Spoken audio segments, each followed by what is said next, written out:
Final గా సుబ్రహ్మణ్యం గారు ఒక పాయింట్ చెప్పండి. అయ్యా. మీరు బ్యూరోక్రాట్ గా ఉన్నారు, చాలా ప్రభుత్వాలు చూశారు. ఈ ప్రజెంట్ ఈ సిచ్యువేషన్ లో మీరు ఆర్గనైజేషన్ లో ఉండి మీరు కంప్లైంట్ ఇచ్చారు, కంప్లైంట్ గా ఎలక్షన్ కమిషన్ రెస్పాండ్ అయ్యి ఒక ఆర్డర్ ఇష్యూ చేసిన దాన్ని పక్కన పెడితే, ఈ వ్యవస్థ ప్రస్తుతంలో ఈ వ్యవస్థ మీద ప్రస్తుతం జరిగిన ఈ డెవలప్మెంట్ ద్వారా ఎవరికి లాభం ఎవరికి నష్టం అంటే ఏం చెప్తారు?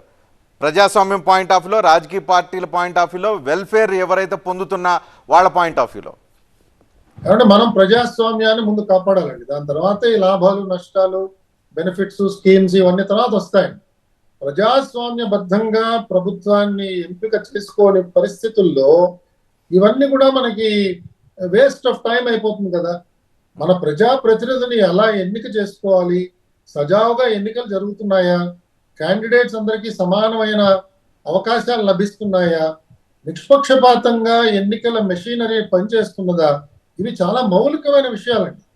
వీటి మీద రాజీ పడితే మన భవిష్యత్ అంతా అంధకారమయం అయిపోతుందని చెప్పి నా భయం అండి. కాబట్టి ఇవాళ ఎలక్షన్ కమిషన్ తీసుకున్న నిర్ణయాన్ని నేను అధికార పార్టీ వారిని కూడా అభ్యర్థిస్తున్నాను. దయచేసి దీన్ని పొలవులు చెలవులుగా చేయకుండా దీన్ని జాగ్రత్తగా అమలు చేయడానికి ప్రభుత్వానికి మీరే సలహాలు ఇవ్వండి. మీరే నడుపుతున్నారు స్టీరింగ్, ఇంకా మీ చేతిలోనే ఉంది. జాగ్రత్తగా ప్రజలందరికీ మీరు అందించవలసిందిగా నేను అభ్యర్థిస్తున్నాను. రైట్. కానీ ఎన్నికల కమిషన్ కదా ఇప్పుడు ఈ ప్రాసెస్ అంతా చేయాలి. ప్రభుత్వం రోల్ ఎక్కడ ఉంటుంది ఇప్పుడు? అంటే ప్రభుత్వానికి ఆల్రెడీ ఆదేశాలు ఇచ్చిందండి. మనకి ప్రభుత్వం ఉంది, కానీ ప్రభుత్వం ఏమైనా చేస్తే మళ్ళీ దాని మీద అబ్జెక్షన్లు, గొడవలు, కంప్లైంట్లు ఇవన్నీ వస్తాయి. కేర్ టేకర్ గవర్నమెంట్ లాగా జాగ్రత్తగా వ్యవహరించాలి. వాళ్ళందరికీ తెలిసిందండి, అందరికీ తెలిసిన విషయమే. బ్రహ్మ పదార్థం ఏమాత్రం కాదు.